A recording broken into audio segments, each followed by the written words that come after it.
Hello and welcome, folks. Let us see. Here we are. Oh, I didn't realize this is my painting shirt. I was like, oh, cool, black t-shirt. No, it's my painting shirt. But that's fine. That's fine. How are we all doing? Apologies for the lateness. Anybody who's waiting on the edge of their seats, I said that I would be on at 7:30, and it is now 7:46. Hi, Michael Weir. So my computer this evening, of course, was the evening that my computer actually, I'm not going to go to sleep. I'm going to completely die, so I had to go through the motions. So Aidan McBurdy, hi from Glasgow. Hello, Glasgow. How we doing over there? That's great. I love Glasgow. It's a great place. Sucky Hall Street on a Saturday night, although not Saturday nights these days. So I've been busy. Unfortunately, I didn't get. I was hoping to get my Civil Rights in America Part 2 video finished this month for Black History Month, but my life, it seems, really caught up with me. It's just been a hectic month. Work-wise, I have been doing a lot of different things. Just there a few days ago, and launched yesterday, I did an interview with Farmbrook Free Press. So whenever we're finished this live stream, hop on over to Farmbrook Free Press, where I was talking all about Manny Man and my history stuff and my career as an actor and all sorts of different things. So loads of fun. But yeah, any new projects? Yes. So the next one should be Civil Rights Movement. Although I do have a project for Crumlin Road Jail in Belfast, which they have been using my videos, or specifically an edited version of my Manny Man video about Northern Ireland. So I'm going to re-edit that again to have more details about Crumlin Road Jail for them. So that'll be exclusive for them. So you'll have to visit Crumlin Road Jail in Belfast whenever all of this pandemic is over. Let's see, what else? Oh, yes. So I was doing a video about, I've been editing 3 videos for the Donegal Museum Services as part of the Decades of Centenary, the Decade of Centenaries, where I've been doing their 2 comic book writing workshops. So they're pre-recorded. So I had to record all of those. And James Ellis, Tatoes Are Life. Thank you very much for the super chat, James Ellis. Tatoes are indeed life. I haven't had a bag of Tato in a while. For anyone who don't know, Tato are the go-to crisp or potato chip for all ye North American folks out there. They come best in salt and vinegar and cheese and onion. They also come in smoky bacon flavor and probably a couple of others. But cheese and onion sandwiches, butter, so white bread, butter, cheese and onion crisps. Amazing sandwich.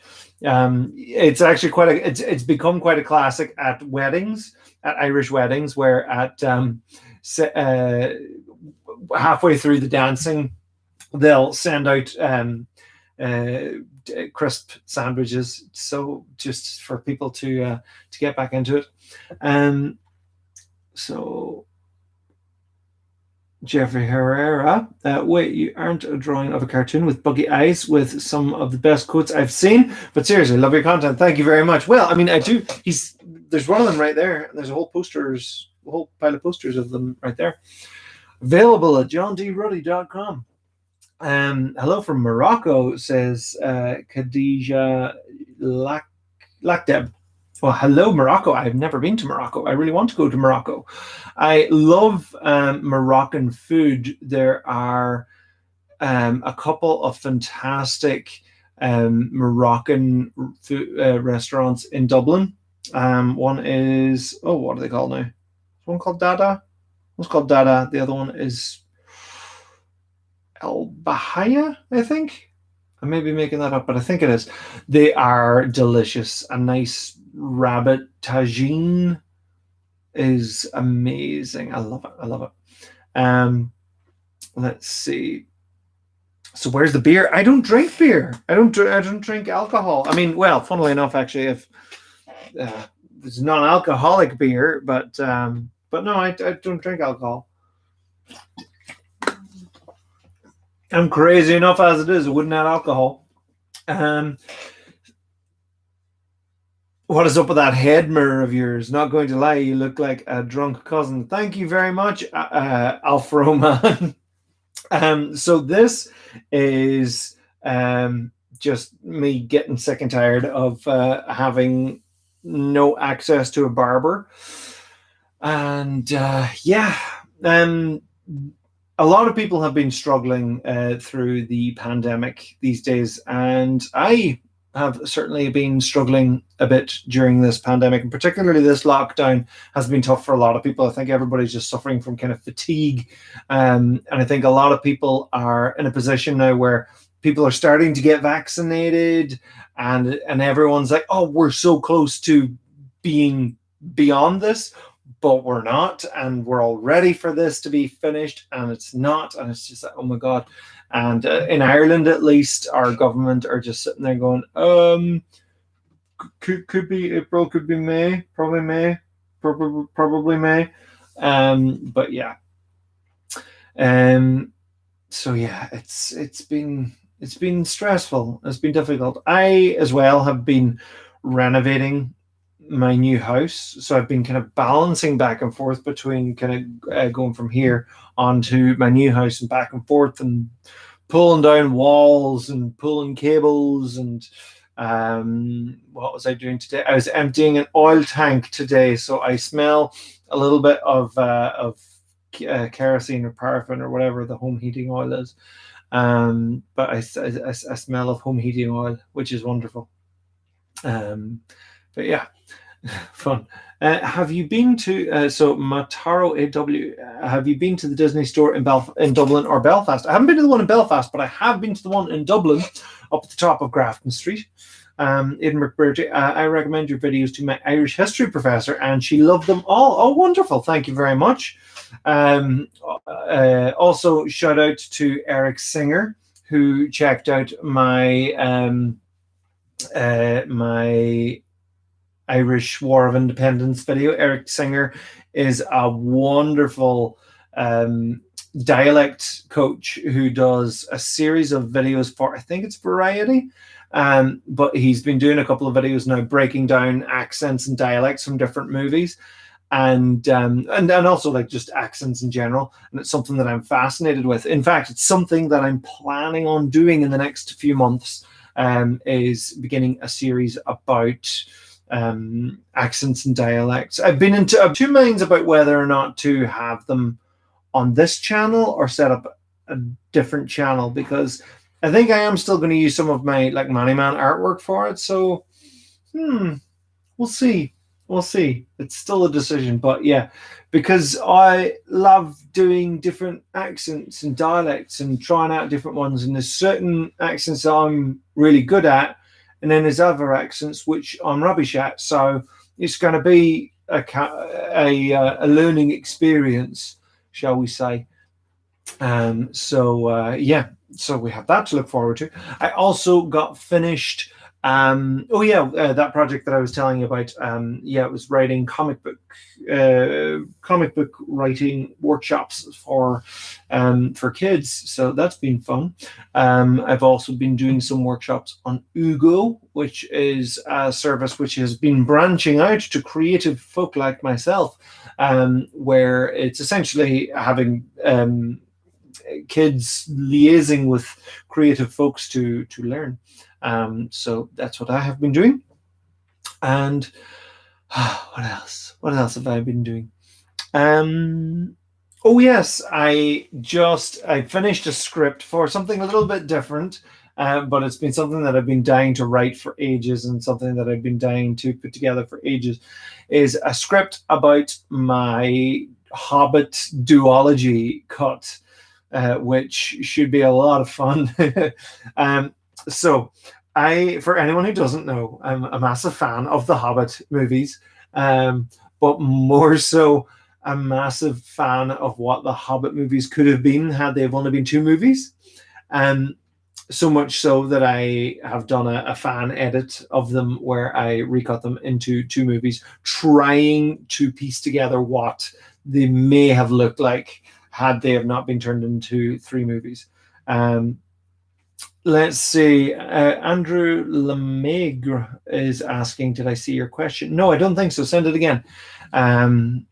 But yeah, so I'll be putting together a video about that at some point, where I'm talking about The Hobbit and that whole process. Something I love. I've also been watching. What I've been watching? I've been watching Buffy the Vampire Slayer, which I've been watching for the first time since I was a kid. Like I watched it when I was like what, 9 or 10 when it first came out, and a lot of the stuff went completely over my head. But now I'm watching it, and it for the most part it holds up really good. No, I mean, of course, there is the controversy of Mr. Whedon at the moment, who, by all accounts, sounds like a really lousy individual and a very manipulative person on set. So that was very unfortunate to hear.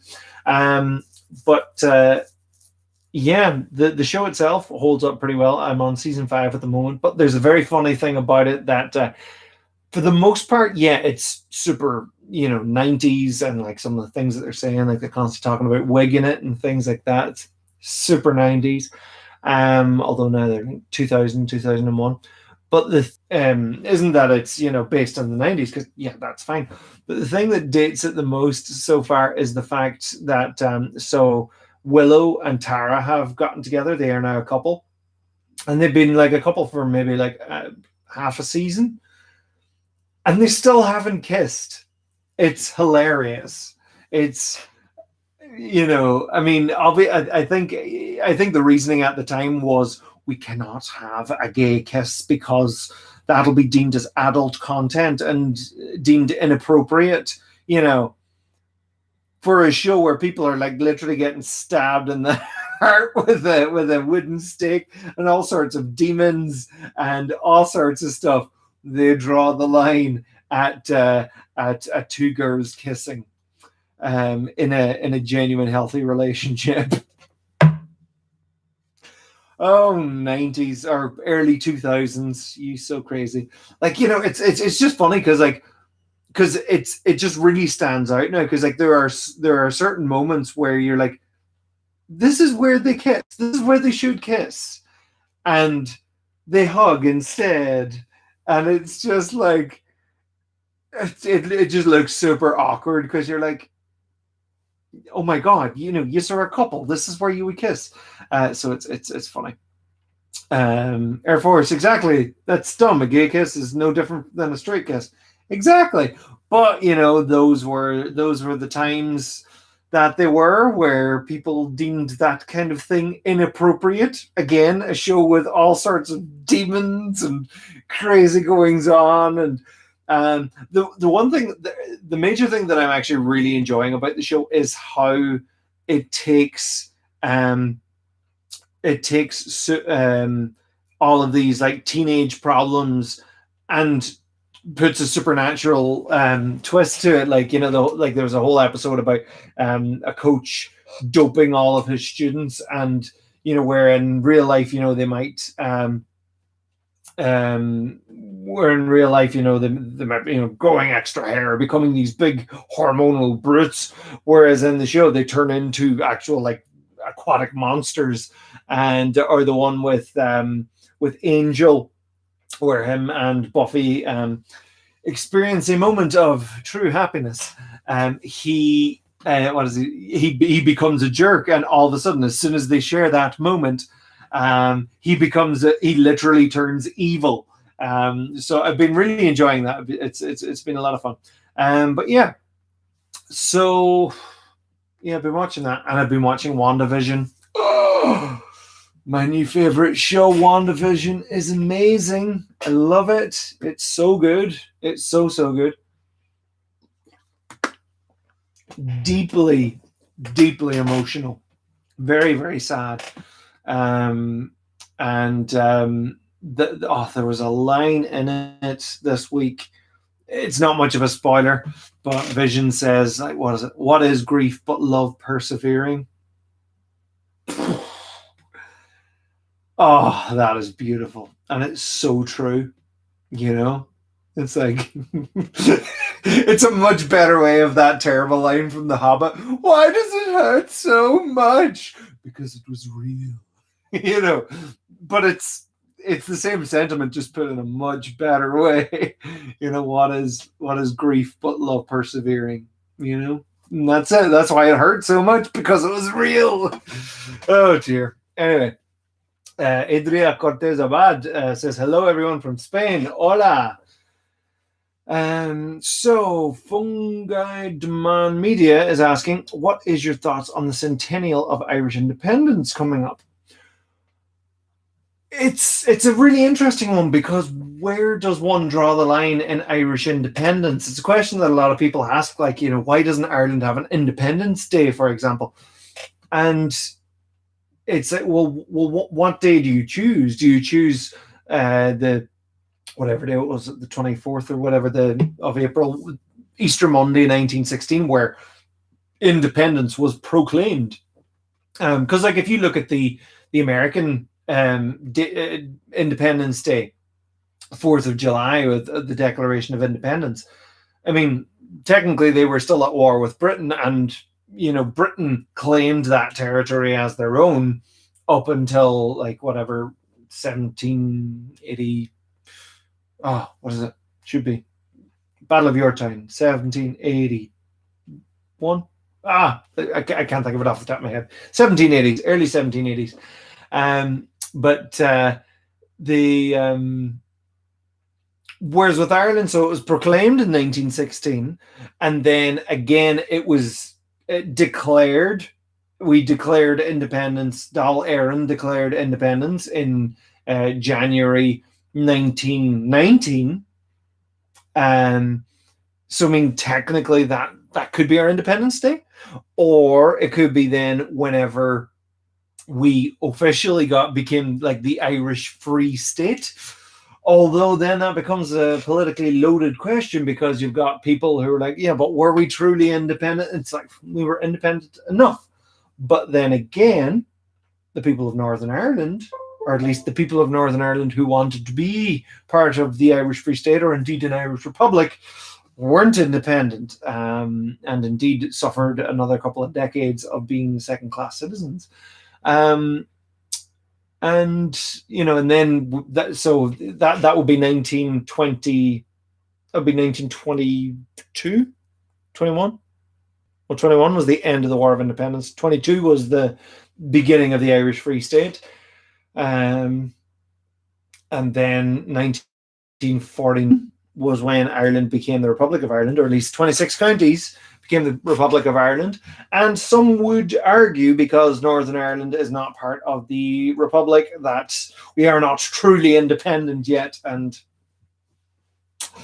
so that is my long-winded answer on the centennial of, or as we call it here, the centenary of independence. Because what day is it? Have you ever watched Gravity Falls? I've seen like 1 or 2 episodes of it. My nephews were watching it. I think it was like an episode where, I'm just going to tilt this down a little bit. The framing is annoying me. I'm way too low in the frame. There we go. How is that? Is it a little bit better? Yeah, that looks a bit better. It's going to creep up slowly.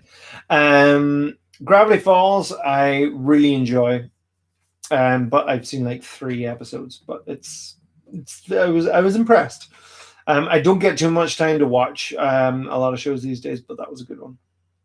Um, let's see. Ga57 Grichuk. Should Ireland join NATO?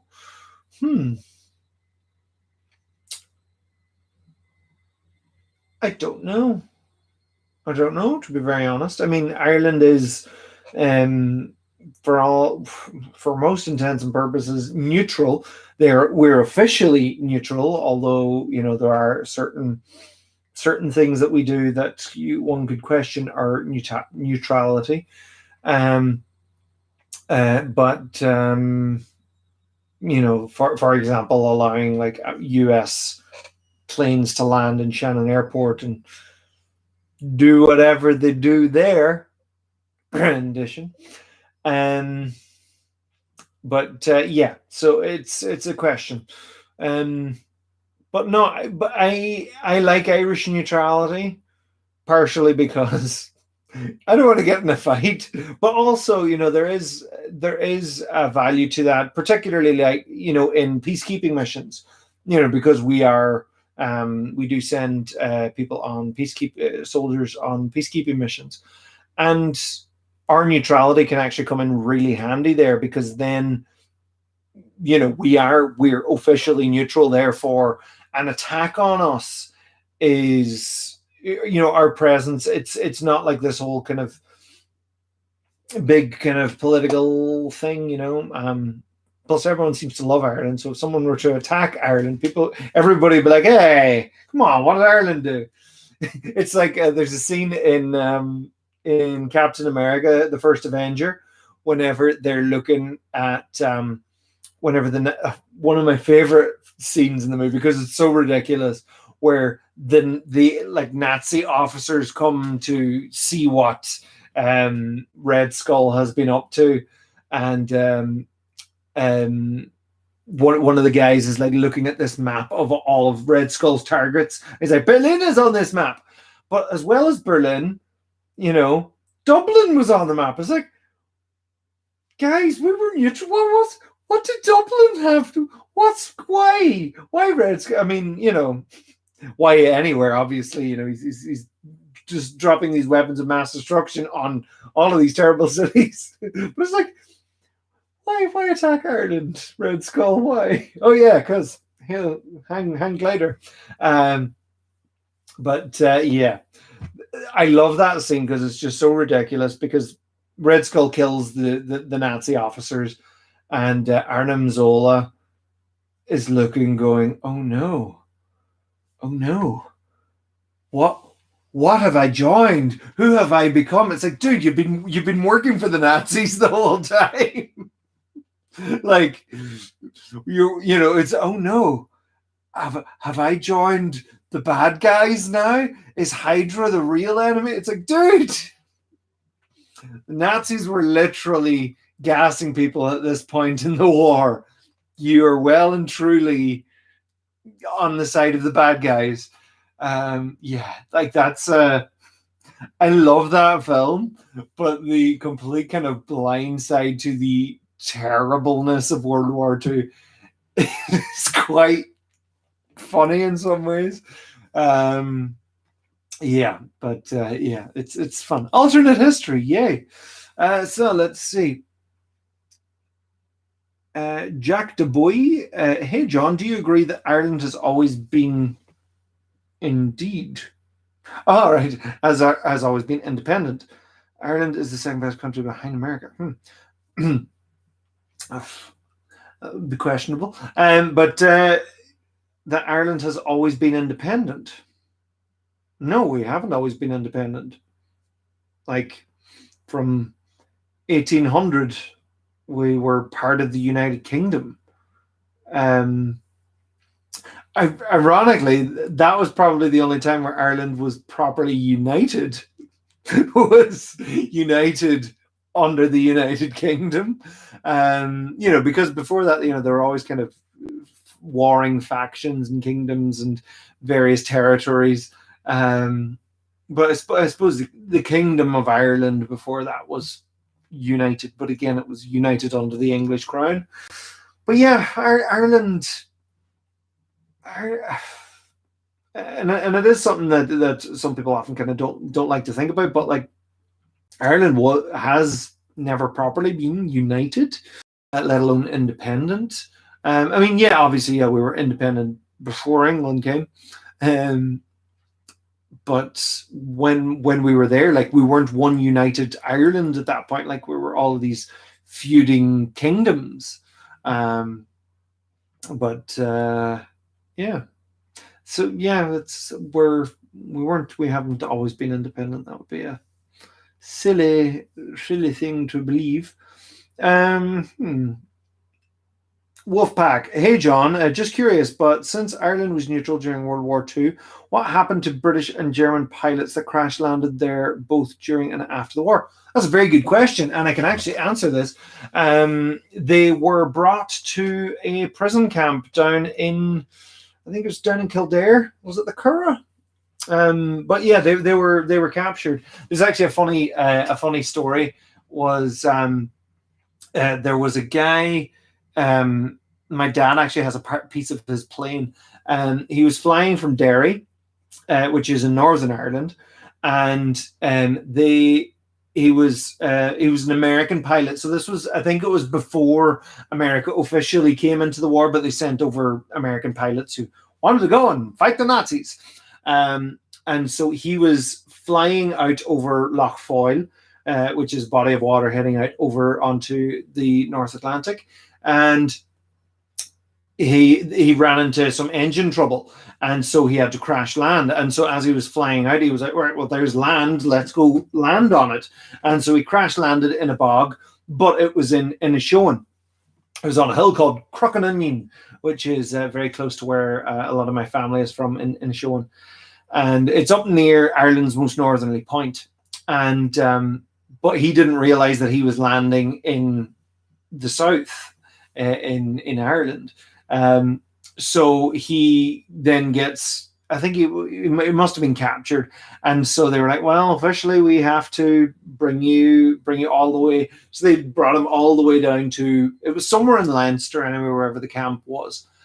And he, as far as I know, yeah, so the security on these camps were very, very loose. Like they could literally just sign out and go down to the pub at the end of the for the evening, and then just come back in and sign back in, just so they could keep track. And there were German and Americans and British there too.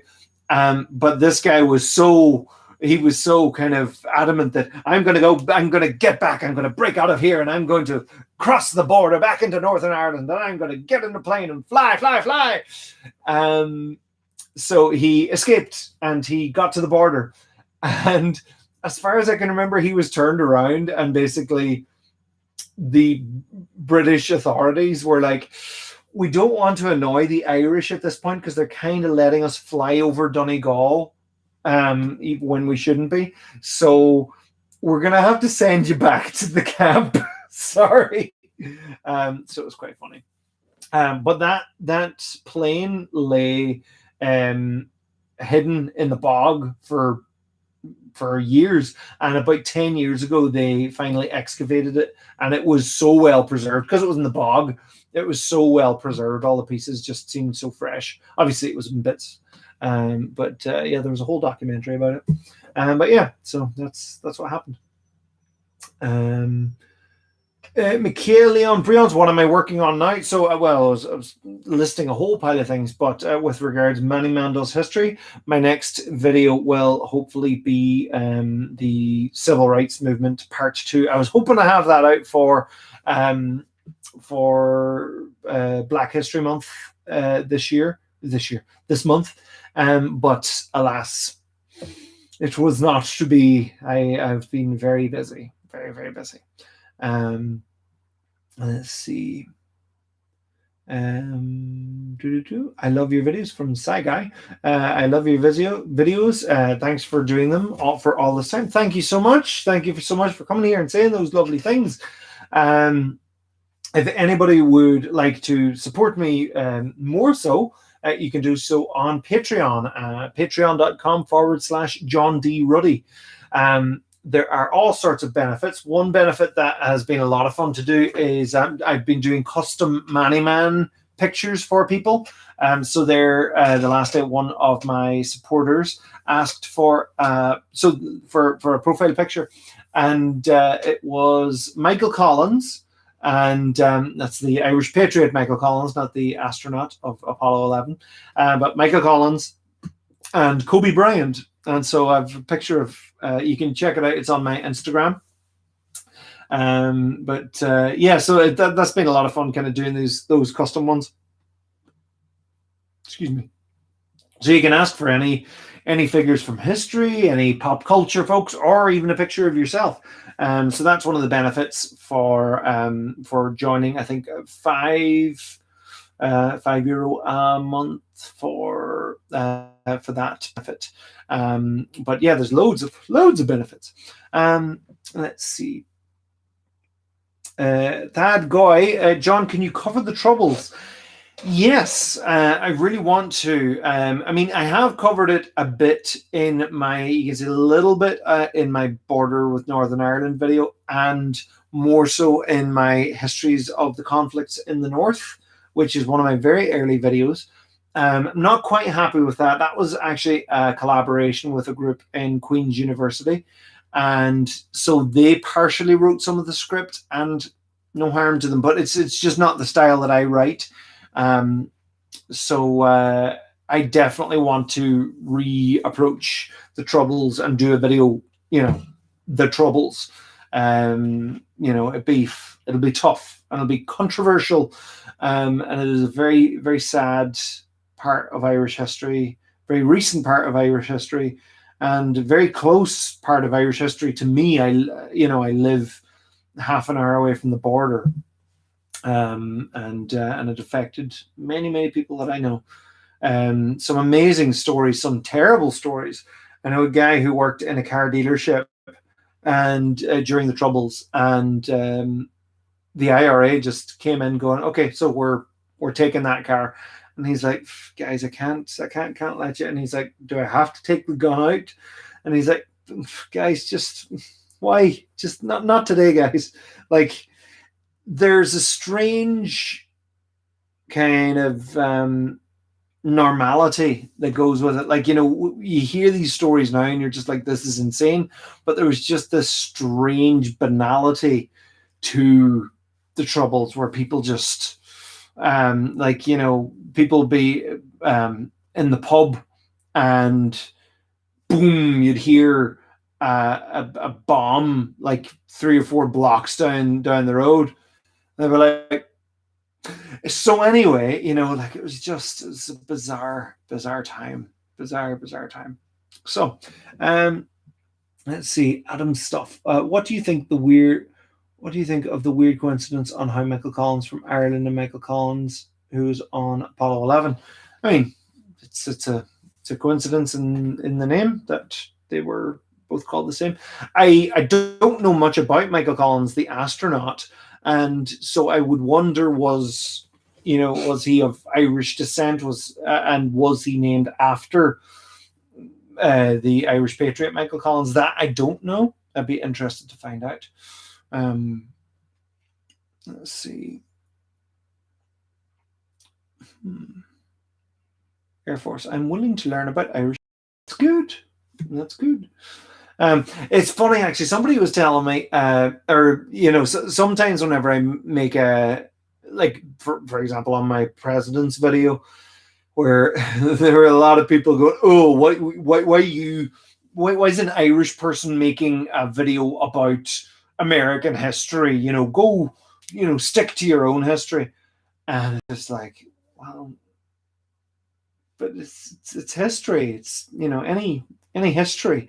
So I'm interested in history and covering, because then their argument was, well, how would you like it if some American went and made a video about Irish history? And I was like, that would be great. I'd love to see that, because sometimes it's good to have an outside perspective on things. I love hearing I love hearing the perspective of an outsider looking at Irish history, because of course, all Irish people, you know, grew up with a certain, with a certain narrative of Irish history, with a certain kind of political leaning within Irish history, and it's always good to hear an outside perspective, which is partially why I'm really adamant on making, American history videos, because it's like, guys, sometimes you can't see the wood from the trees.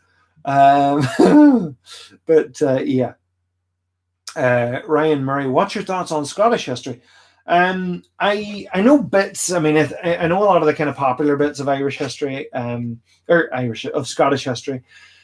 But there's a lot of, I know the vague, that's a thing that happened in Scotland, but I would like to know, I would like to know more. I mean, like, I know we share a lot of history. There's a lot of kind of parallels between Irish and Scottish history, and in fact, the Scots actually came from Ireland. The Scotty tribe came from kind of what is now Northern Ireland, and they too and continue to share history and culture. Because the Scots Gaelic actually is closely related to the Irish language, and it's funny actually because like it's very similar to Donegal Irish. So whenever I hear Scots Gaelic, it sounds very familiar. But yeah, no, I'd love to do a video about Scottish history. It'd be really cool. Let's see.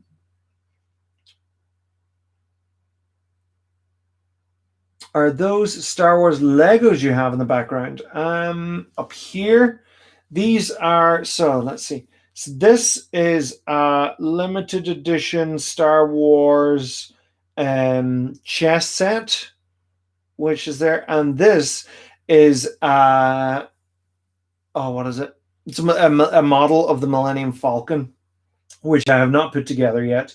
I have had it in the box for about 10 years, and I haven't gotten around to making it. And I do want to.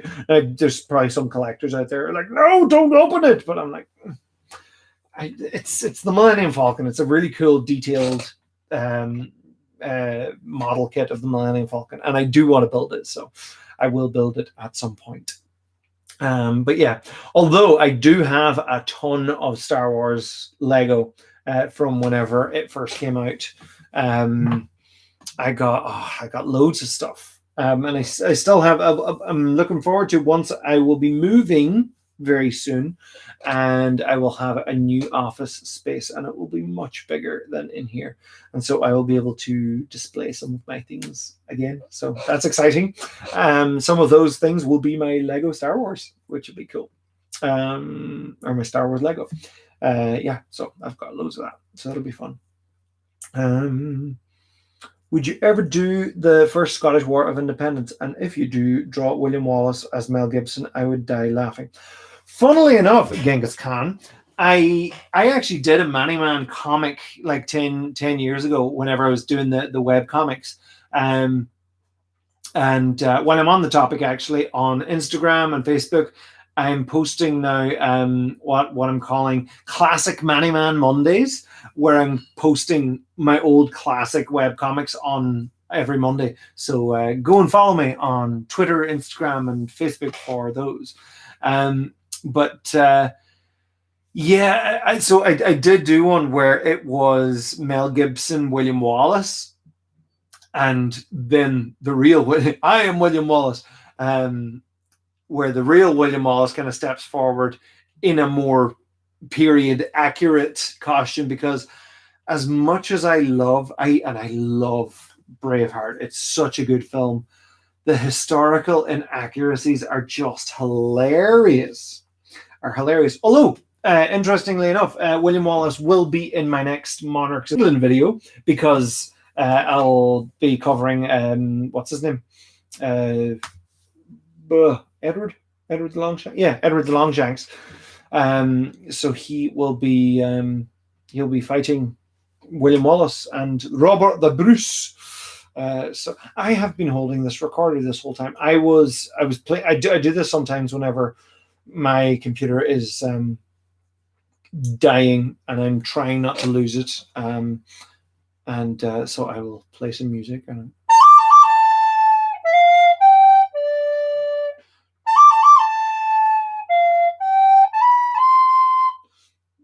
Something to that effect, you know.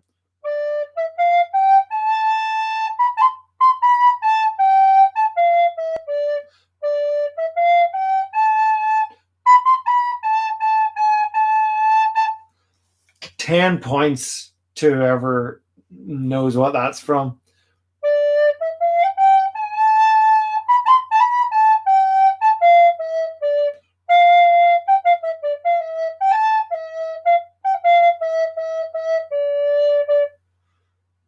Yeah, it's from a video game. If anyone knows what it is, 10 points.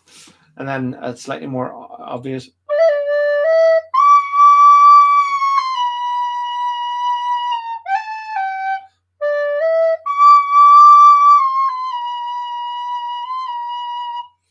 Yeah, so this keeps me sane sometimes, which has been quite difficult these days. So let's see. Some scenes, like the kilt scene, is funny. Yeah, that guy. Scots didn't wear kilts at that point. Kilts were a much later thing. Kilts were kind of more of a, I think, 17th century thing. So yeah, they didn't wear kilts. Like they would have worn like kind of tunics and whatnot, but like it wouldn't have been. It certainly wasn't what they wore in Braveheart. But you know, it's again, it's that kind of thing of this is what the people want to see. So that's what it became. Adam Carthy, what's your favorite ancient civilization and why? It's a bit of an obvious answer, but I suppose the Greeks. I do think the ancient Greeks are really cool, just in the philosophy, the science, the thinking, the technology. I think, you know, how much of a stamp they have left on the world, you know, really. And like I visited Greece at the start of, was it, I think, 2018, and I found it really sad where because Greece in later years, hasn't, in more recent years, hasn't been doing well economically. And I find it quite sad that this country has been so influential in the world, in our culture, that it's not doing well, and that's quite sad to see. Let's see. J Corkill01. Hi John, question: do you still draw by hand for all videos that you've created as of now? If yes, why? Why have you not tried using technology to make them? Will it be much faster to create them? To answer that question, I now use a tablet. I have been using a tablet now since last summer. So the first, and I'm glad you haven't noticed. That's good. That's good that you haven't noticed. Because I had been hesitant for years. I should have made the jump a long time ago, because I'm kicking myself, because I'm still working out certain things. I use GIMP on this Wacom tablet, and it's so good. I'm still working out the different tools that help me the most, and to try and emulate the style the best of still trying to make it look hand drawn. For example, I took a long while trying to work out how to get the colors to look similar, to which eventually I just took a sample of all of my markers and I use the clone tool, so it still looks like it was colored by marker, which is kind of cool. I was glad that I worked out that. But yeah, I used it for so long because my philosophy for years was that the internet was just so saturated with digital art, that I thought that it could be different, do the individual different thing to be drawn by hand, which I think for a time actually did hold true. But then in more recent years, it's just it just got to a point where it was just too cumbersome. Like I literally have this amount of illustrations, which I might start selling actually, which would be quite cool. But I have a ton of like actual in real life illustrations, which are all archived. But yeah, it just got to a point where it was just too cumbersome. And then, as much as it was one of my favorite parts in the process, where I would take a couple of weeks to draw them all, and it would be super brain heavy, and then I would just be able to scan them in. It was great. It's just so chilled out. But then after that, once I'd scanned them all in, because you see, sometimes I would have overlays, because obviously I wouldn't redraw, say, like a map of Europe every time, or any kind of map. So what I would do is I would have the map template, then I'd put another sheet over it and draw the figures that I would want on there, and then remember later. Sometimes it was like I'd laid myself a puzzle, and I'd be just editing it later, going, what, these random kind of lines. Like the Napoleonic Wars video was particularly confusing, where there were so many boundary changes, and I only drew like these like vague lines sometimes, and I'd be just like, what did I even mean by this? So nowadays, I am now able to illustrate and edit the video simultaneously. So I'll actually record the voice track, and then I'll be able to illustrate and sync up the illustrations as I go, which in some ways, I suppose it makes that whole section longer. But then once it gets to the end, all of a sudden, because the editing segment was getting much too long for me, where it used to take me about a day to edit a video, back when there were 40 illustrations per video. But then it got to a point where I would do maybe 120, 130 illustrations. But then on top of that, there'd be an extra 100 variants of those, because the way that I illustrate or the way that I animate is a very kind of rudimentary version of it, where I just save individual frames and put them all in the right order, because it's not like full 24, 18 frame animation. It's just very sporadic in that way. But yeah, it just got to a point where I was like, I should just start doing this digitally, because it'll take up less room. It'll cost less in the long run, because I'm not having to buy markers all the time. And each one is like €3. So it could be quite expensive in that regard. So I am loving having made the leap to digital art. Now I still do stuff in real life, but it's become a novelty. I'm like, oh, I get to use a marker. But yeah, I'm still working out the kinks. Still working out the right kind of modes and functions to really kind of get it to look exactly how I want it. But I'm getting there, and the more that I learn, the faster that I'm getting. So it's fun. So let's see. Kevin Glascott asks, "Hey John, have you considered doing a video or a series of videos on the modern wars in the Middle East?"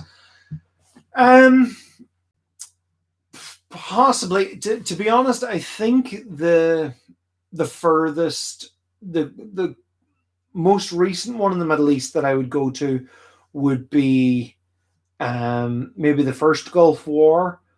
Actually, a video about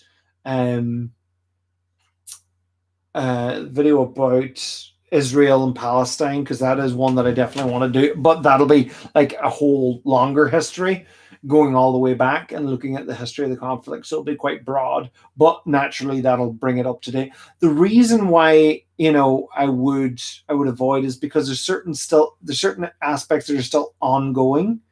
Like, so I always like to kind of be able to put a full stop at the end of a video. And often, that's not the case. Because as well, those kind of videos go out of date. Like, for example, my video about the border of Northern Ireland, where by the end of it, they were like, hey, we still don't know what's going on with the border. Theoretically, we still don't know what's going on. And Brexit has happened now. So anyway, let's see. Michael Leon Brions, do you have employees to help you with the animation, or do you still work alone? At the moment, I still work alone, which is a bit of a problem sometimes, just because it can get so long. I very briefly hired a color artist, but I wasn't, and this was nothing to do with their work. This was one of my hang-ups. I wasn't quite there yet with my technique, but I might actually bring him on again. If you're watching, Eamon, good news, because that would help me save some time, possibly. You see, in some ways it doesn't, in some ways it doesn't, because whenever I'm illustrating now, because I'm like kind of editing while I'm doing it, I'm wanting to have finished illustrations. So doing an illustration and then sending it away and then waiting for it to come back kind of slows certain aspects down. But then again, I could just, change the way that I do it. I suppose I could edit it with black and white images and then just reinsert. This is me thinking on the spot while I'm at it. Thank you. But yeah, it is. Because I really do want to work with other people on these, but I am always just trying to work out which is the bit that I can do without doing, because as far as like say the illustrations go, like I'm not sure if I trust anybody yet to kind of match my style, to really, like, I've yet to see someone draw Man the way that I draw Man.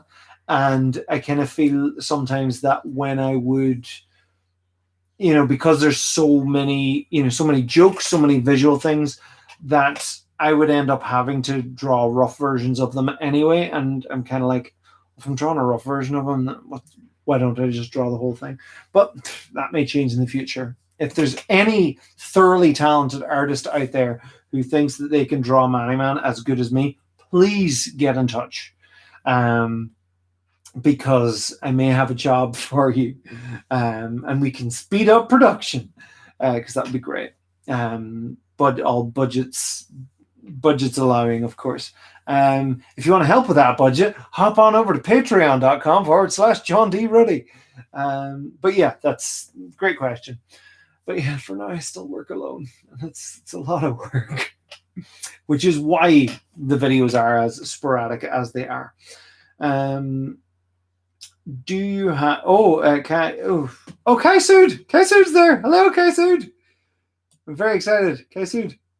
For anyone wondering why I'm so excited, so Kaisud interviewed me on Farmbrook Free Press. So hey, Kaisud, shout out to Kaisud. You are a thoroughly talented interviewer.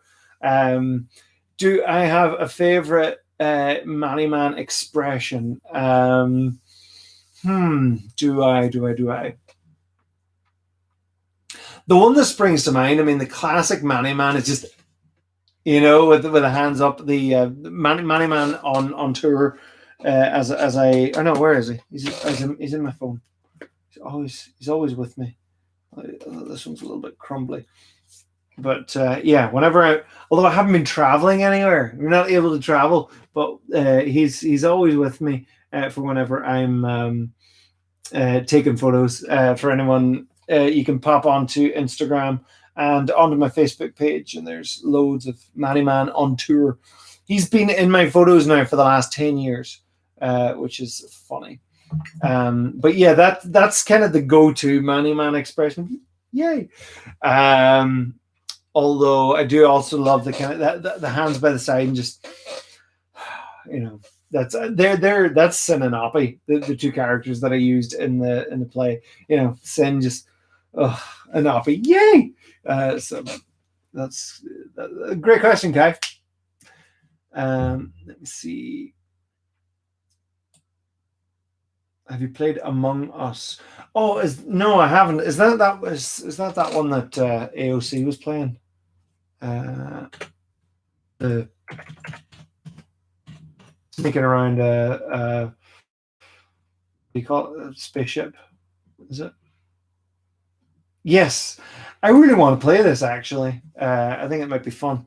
I've never played it, and I vaguely get what it is. I think there's one person who's like an intruder and is an imposter, is going around secretly like murdering people or something. I'm not sure, but yeah, I definitely want to play that because it looks cool. Hopefully, whenever I get moved to the new office, I will be able to actually do a lot more live streaming of video games, which I'm looking to do.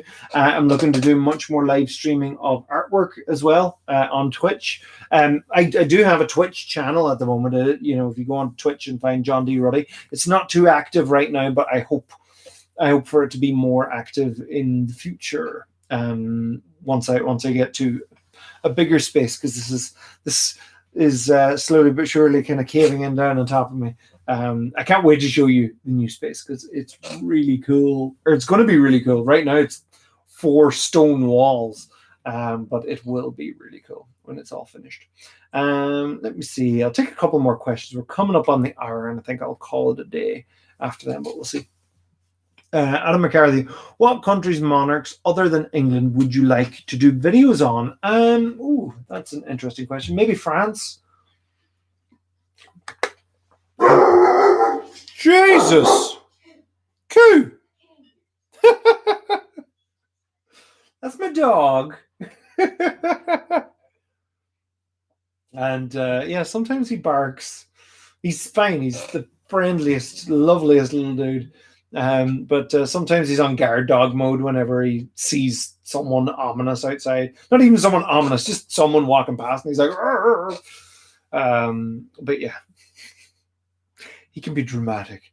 But what was I saying? Oh yeah, France, monarchs of France. Has France ever had a queen? I'm not sure if it has. That'll be an interesting one. Like, to be honest, I'm not sure if I would be as interested in doing as what's the word,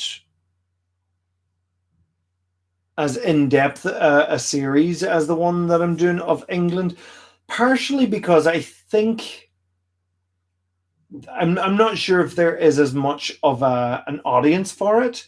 Like the Monarchs of England videos at the moment, they've got decent views, but like nothing insane. And to be honest, I think the Monarchs of England are probably the most globally appealing. Maybe now I could be completely biased here, living in the country that has been subdued by them for centuries, and this weird kind of Stockholm syndrome, Stockholm syndrome. Although there is a very funny kind of underlying love of the monarchy of England amongst some people in Ireland. It's quite funny. It's a fascination. But I think, I'm not sure if any other of those videos would do as well. I'm not sure. But because you see, ultimately, once the monarchs get to the much more well-known ones, like I would say, once it gets to like Henry VIII, for example, viewership could go up, and then once it kind of gets to more modern times as well, could could go up. I think once that series is complete, it'll actually be a really, really good series. And I might even do a supercut, which would probably be like 2 hours long, which would be quite cool. I don't think I would completely rewrite it the way that I did the President's video, where like I added in loads of things, but I think I might just do a recut of it. Plus, I'm not sure if, how many people noticed in my President's video is that Manny Man Does the History of Ireland is now finally in widescreen. That was the first widescreen video, partially because. So I have a confession to make, folks. I have been using Windows Movie Maker to make Manny Man Does History. Windows Movie Maker. I've been using Windows Movie Maker since I was 15 years old. And when it came to making my first Manny Man video, Windows Movie Maker was still my go-to. And that was my go-to up until January 2021.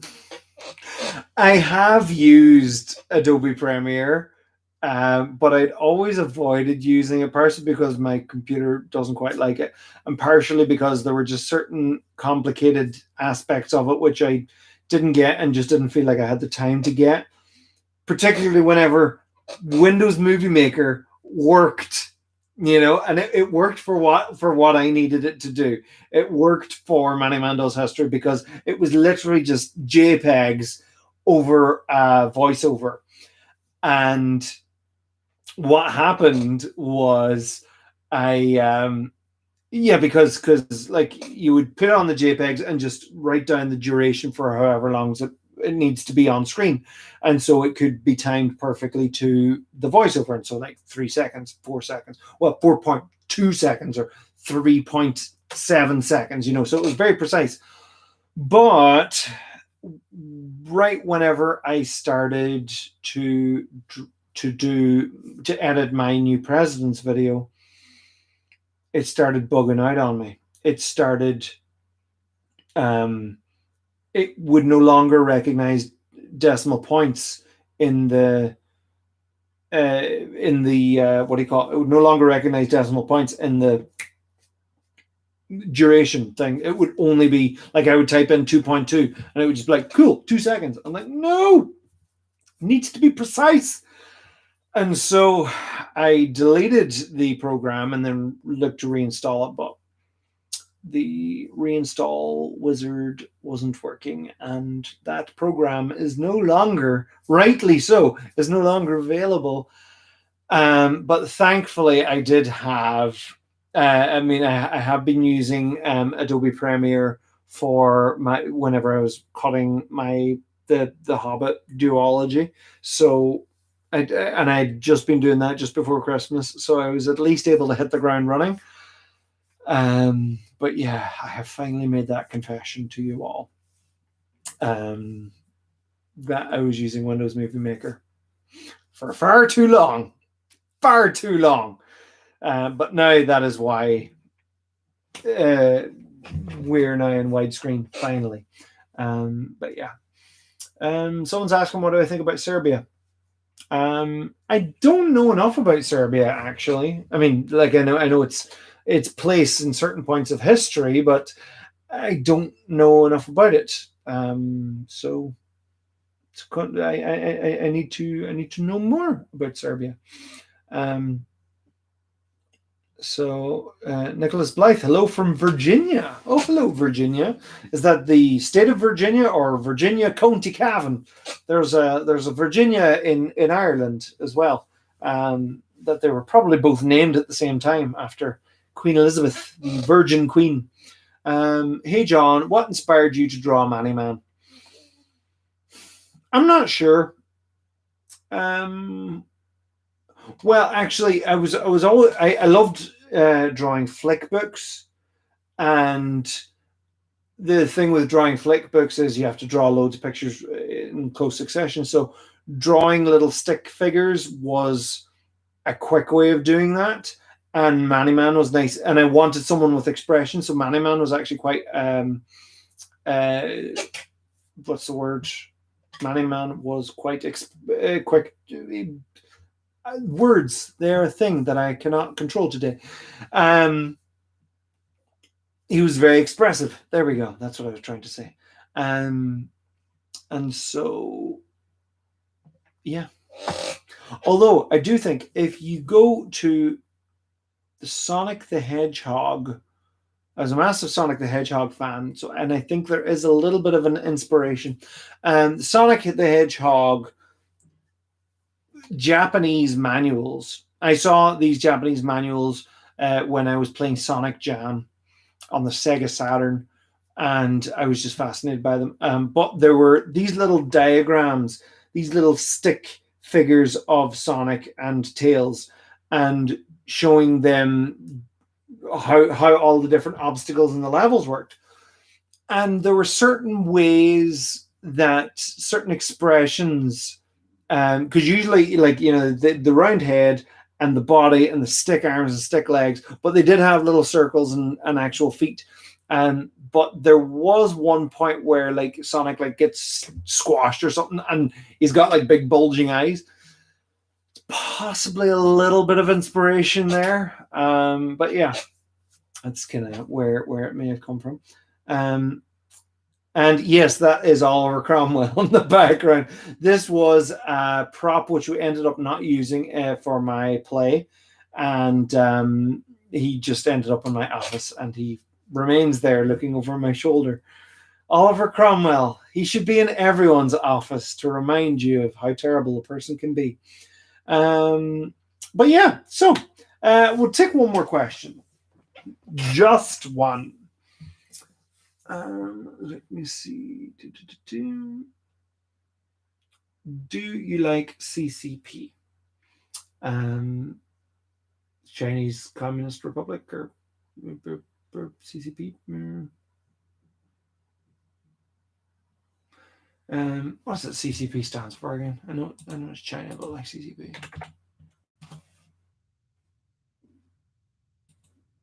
Oh, Chinese Communist Party. Duh. I'm hungry now, so my brain's just not working. My views, again, it's something I don't know enough about to properly comment on. Other than, I mean, China's a really interesting one because there's a lot of capitalism going on there now. There's loads of billionaires in China now. I don't know enough about it, and I don't kind of want to pick on kind of half truths that I've maybe picked up on from propaganda. But yeah, I think it is an interesting one. It's an interesting, because as much as because I would consider myself kind of center left on the political spectrum. I'd be which one? Social Democrat or a Democratic Socialist? Social Democrat, I would consider myself. I wouldn't be, completely for the, what's the word? Seize the means of production. I wouldn't be all for, the working class to rise up and, start, putting people in guillotines. But, I would be very much for, do we need billionaires? Can there be a cap on the amount of money that any one person can make?